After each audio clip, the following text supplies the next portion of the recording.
after several months of Al Heyman seemingly struggling to get the money together, we finally had an official announcement and launch press conference for Deontay Wilder versus Luis Ortiz 2.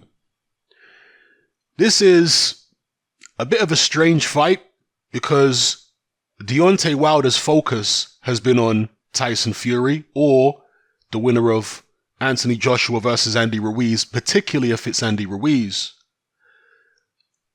Putting him in there against somebody like Luis Ortiz, who is dangerous, I mean, we saw that in the first fight against Wilder, seems like a bit of an unnecessary risk. And I strongly suspect that the reason this fight is happening is because Luis Ortiz and Dade Promotions, who represent him promotionally, at least partially, I have to assume they were given some kind of guarantee that they would get this Wilder rematch because of the fact that they turned down the Anthony Joshua fight for career high money. I mean, think about it, people. Luis Ortiz's previous highest purse was $500,000 in the first Wilder fight. For the Anthony Joshua fight, he was offered $7 million, 14 times higher than anything had ever been paid before. Inexplicably, he turned it down. Now, as far as I'm concerned, that is absolutely horrendous for him to do that. He was advised terribly. Some people say, well, perhaps he wasn't advised. Perhaps there are certain people, maybe Al Heyman, who have a lot of contractual sway over what Luis Ortiz does. And maybe he wanted to take the fight, but let's say Al Heyman, Dade Promotions, whoever else conspired to keep him out of that fight. Now, why would they do that? Because they put Andy Ruiz in there, right, with AJ. He's a PBC guy. Well, Luis Ortiz had that great first fight with Deontay Wilder. His market value in the eyes of the public was higher than Andy Ruiz's value. And Al Heyman was probably looking at it like, I need challengers for Deontay Wilder who I can sell to the public, potentially on pay-per-view, like this fight is right here on Fox, pay-per-view. I need challengers like that for Wilder who the public are going to believe are credible. If I let Ortiz fight AJ and Ortiz ends up losing, particularly if he doesn't manage to give AJ the kind of trouble he gave Wilder, if that happens, I'm in a bad position because I don't have that many heavyweights compared to Hearn and some other promoters. So I'm going to be out of pocket, right? I'm going to have a lack of challengers for Deontay and a lack of content for my network. And that's going to strengthen Anthony Joshua's position. Now, obviously, there are going to be lots of people who say Luis Ortiz would have beaten Anthony Joshua. Well, maybe he would have done. Maybe he wouldn't. I don't know. The point I'm making is Al Heyman, as an advisor and promoters in general, they're thinking about what can go wrong in every situation. They don't think like boxing fans. Boxing fans might think, okay, this guy will definitely beat that guy. In the mind of a promoter, they're always thinking about what can go wrong. If I put this guy over there and, let him fight one of the assets of a rival promoter. What could go wrong in that situation?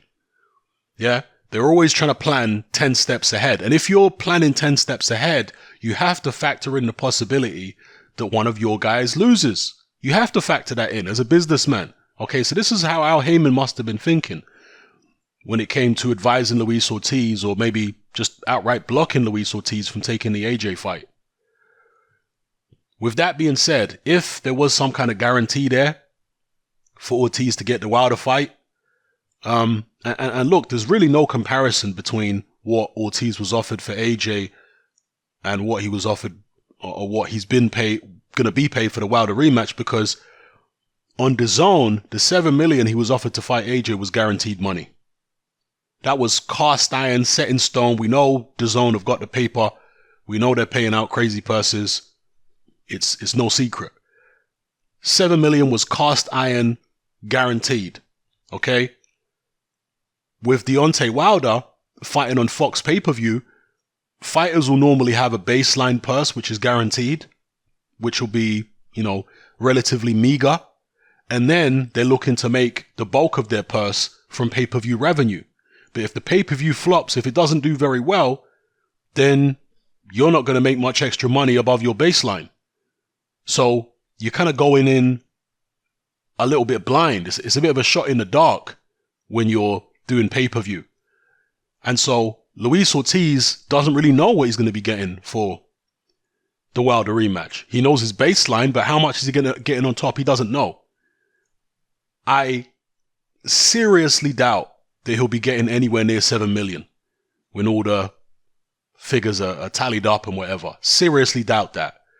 Therefore, Luis Ortiz needs to win this fight. I mean, sounds obvious, but in order to not be angry at the people around him, in order to not be angry at himself, he needs to make sure that he beats Deontay Wilder. Because that missed opportunity against AJ will haunt him for the rest of his life, potentially, if he doesn't beat Wilder. So he has to do it. Can he do it?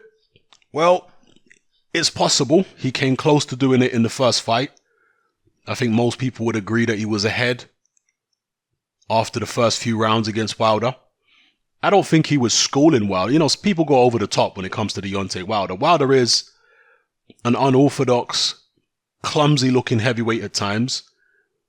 But don't let that get in the way of recognizing the fact that Deontay Wilder is not getting hit that much most of the time with big clean shots. And he's still landing his own jabs and whatever prior to the big right hands getting through. So, yeah, Luis Ortiz was doing well in the early rounds. You probably could have given him most of the rounds, but they were competitive rounds. They were tight rounds. He then hurt Deontay Wilder midway through that fight before eventually succumbing himself, getting hurt and getting stopped in the 10th round. For some reason, I felt like it was much earlier than the 10th. It's been a long time since I've seen that fight. But apparently it was in the 10th round. Can Luis Ortiz improve from the first performance? Personally, I doubt it. I mean, you look at the guy's age, they say he's 40 years old. People, do you really think this is a 40-year-old man? I'm around that age, people, and I can tell you, I look a hell of a lot younger than Luis Ortiz. And obviously, we all age at different rates, but when Ortiz has been confronted with this controversy about his age, he's never denied that he's older than the stated age that he has on BoxRec on his televised fights. He's never denied that he's older than that. He just makes light of it and says, look, it doesn't matter if I'm 100 years old, I can still beat all these guys out here. So realistically, Luis Ortiz must at least be in his mid-40s. Is he really going to improve? It's been over a year since the first fight. If we look at who he's fought, Travis Kaufman and Christian Hammer, I mean, it's a fairly low level of opposition. These guys are fringe contenders or high-level journeymen, maybe. Both tough guys and know how to survive, but they're not exactly going to give Luis Ortiz much competition to help sharpen his tools. Did he improve at all in those fights? Would they have given him anything extra against Deontay Wilder in the rematch? I personally don't think so. I think Wilder, as a much younger man, is more likely to improve. The only question mark over Deontay Wilder in this Ortiz fight for me is overconfidence. Because Wilder's head has just expanded exponentially since that Dominic Breazeale fight and since Anthony Joshua got beat by Ruiz. I mean, Wilder's acting as though it was him who beat Anthony Joshua or something. So, overconfidence potentially is the only serious issue I see here for Deontay Wilder. I'm expecting a competitive fight. Don't get it twisted. I'm expecting a very competitive fight. But ultimately, Deontay Wilder's youth, Deontay Wilder's energy, his punching power, his height and reach, his speed, athleticism is going to be a bit too much for Luis Ortiz. I suspect it will probably end earlier than the first fight, but, could be wrong. If somehow Luis Ortiz lands that big southpaw left, gets Deontay Wilder in trouble, you can expect the same thing as the first fight, where they do everything in their power, I'm talking about the officials, to ensure that Deontay Wilder doesn't lose. You could be sure of that. All right, they're trying to protect the money. In terms of what this fight means for Deontay Wilder's career, not much, to be honest with you. Yeah, there was a little controversy about the first fight, but Luis Ortiz hasn't done anything significant since then. So there isn't really a big public cry for the rematch to happen anytime soon. If Luis Ortiz had been out there knocking out top-ranked contenders and stuff like that, highly rated contenders, then yeah, you could say there's call for this Wilder rematch. But he hasn't been doing any of that. A lot of people, in fact, would question whether Luis Ortiz actually deserves this rematch. I mean, you got fighters out there who have been taking on proper top 10 opposition, and they're not getting selected to fight Deontay Wilder. But somehow Luis Ortiz, who's been fighting nobody for the past year, he gets called up again. It's all very incestuous over there at PBC, recycling the same guys over and over again. And obviously there's an element of Deontay Wilder fanatics who try to make out in their warped minds that Wilder and Ortiz are the two best heavyweights in the world, which is an absolutely absurd claim to make. But there are people out here making that claim. First of all, Luis Ortiz, who the hell has he ever beat? He beat Bryant Jennings about, 5-6 years ago. And that's it. Who else has he beat? The guy's beat nobody. Yeah? An ancient Tony Thompson? Again, several years ago? And Bryant Jennings like 5 years. I mean, this guy's beat nobody. But yet, there are people contending that he's one of the top 2 heavyweights in the world? Utterly ridiculous. I mean, there are Wilder fanboys who discredit Anthony Joshua's win over Klitschko. Klitschko, at 40, younger than Luis Ortiz in all reality, was far more proven than Luis Ortiz, both amateur and pro. Klitschko was an Olympic gold medalist. No controversy about it. Klitschko was one fight removed from a 10-year winning streak as unified world heavyweight champion when he fought Anthony Joshua. Facts. Was Luis Ortiz coming off anything like that? Is he coming off it? No, he's not. Luis Ortiz is nowhere near the quality of opposition that Vladimir Klitschko was for Anthony Joshua. Not even close. Yeah, Ortiz is an old man. He wasn't, the top Cuban heavyweight or anything like that. And that's facts. During Luis Ortiz's time, there were people like, obviously Savon, but it was also Odliner Solis. He was one of the top Cubans. But Luis Ortiz, you look at his amateur record, he was a good amateur, don't get it twisted. He had a solid amateur record, but he wasn't one of the elite Cubans. He wasn't one of the best ones. And as a pro, as I say, really hasn't done much. I like Ortiz. I like the way he fights, and I think he's dangerous for anybody. But he's not as proven as many other. He's not even as proven as Povetkin. I'm just talking facts here, people. So Wilder is fighting, once again, the unproven old man, Luis Ortiz. If he beats him, well, he's really supposed to beat him. He should be beating him. He beat him first time around. How has Ortiz improved since the first fight? I doubt it. So Wilder should be winning the second fight. Yeah? If somehow Luis Ortiz pulls off the upset, I mean, it'll be a very strange time for world heavyweight boxing, but maybe a fitting situation, because there's never before been a Cuban world heavyweight champion, despite the fact that there have been many world Olympic champions, amateur champions coming from Cuba. We know Cuba is an extremely strong country when it comes to amateur boxing. So Luis Ortiz would make history becoming the first, and at least for a brief period, he would be reigning at the top of the division with a fellow Latino fighter in Andy Ruiz. And who knows, if Andy Ruiz beats AJ in a rematch, you could see the unlikely but groundbreaking, historical scenario of having a unification, a PBC in-house unification, undisputed world heavyweight title fight with a Cuban against a Mexican. And to be honest, if that fight did happen, I think it would actually be massive because we know that the United States has got a very, very big Latino population, Mexicans, Puerto Ricans, people from all over Central and South America. And even though these two guys are from specific countries, Andy Ruiz is Mexican American and Luis Ortiz is Cuban, I think you would get people from certain Latino countries rallying round Luis Ortiz. Like you might get Puerto Ricans and, other people supporting Luis Ortiz. And then you get the Mexicans and, Latinos from other countries supporting Andy Ruiz. I think it would be really big. And to be honest with you, I wouldn't mind it. I would not be mad at a situation where Ruiz beats AJ in the rematch and Ortiz beats Wilder in the rematch. And then we have this big heavyweight Latino clash for undisputed. Because it would be something different. I've never seen anything like that before. So, I wouldn't mind it.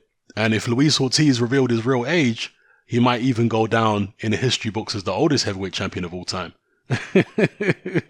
So, yeah, going to be interesting, man. Again, it's not a terrible fight. Wilder against Ortiz is a good fight. I say it's a good fight because the first fight was very competitive. Yeah, despite the fact Ortiz is unproven, it was competitive first time around. So I'm expecting a competitive bout second time around, and I'm looking forward to watching it.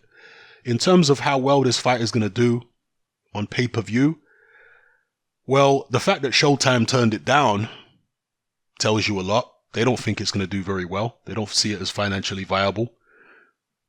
I think they had to make it pay-per-view, Fox, in order to pay Luis Ortiz and Deontay Wilder what they want to get paid. Yeah, I think ideally Fox would have probably wanted it to be free to air. But again, I'm speculating.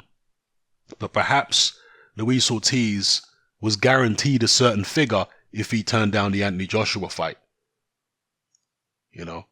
And, who knows what's going on behind the scenes in terms of if there's been lawyers involved and whatever. But in order to make that figure even close to possible, they had to put this on pay-per-view. To me, that seems the most plausible explanation of what's going on here. Because Deontay Wilder's, ratings for fights have not been great. This is a country, the United States, with a population of 300 million plus.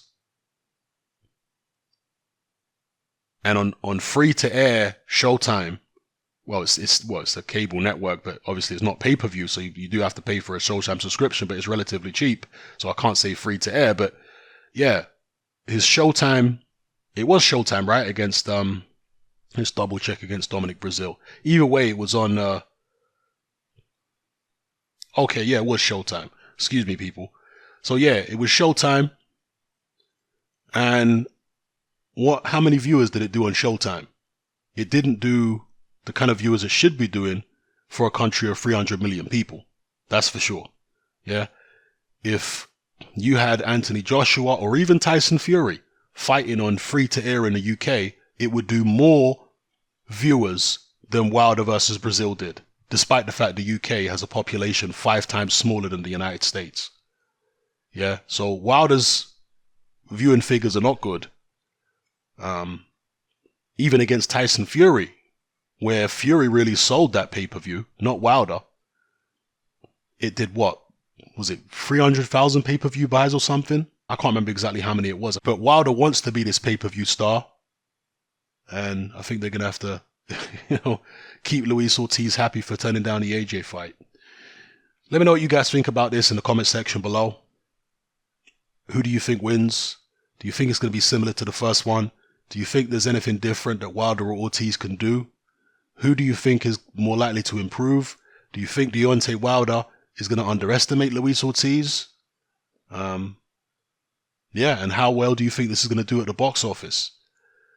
Drop all your comments in the comment section below. It's happening, I'm out. Join me on Patreon. I upload a minimum of 2 podcasts every single week, covering a wide variety of controversial topics, as well as live stream Q&A sessions. Take a look on screen right now at some of the podcasts I've produced so far. For just $3 a month, the equivalent of about £2 a month, you get access to all my new podcasts and my entire back catalogue of past podcasts, including my popular Confessions of a Nightclub Bouncer series. You can listen on your computer or on your smartphone or tablet by downloading the Patreon app from the Google Play Store or the App Store for free. The Patreon app also allows you to download each podcast in MP3. For less than the price of a cup of coffee, you get access to dozens of hours of exclusive content. It's easy to sign up, there's no contract, and you can cancel at any time. So come and join our community of free and critical thinkers by signing up with me here on Patreon today.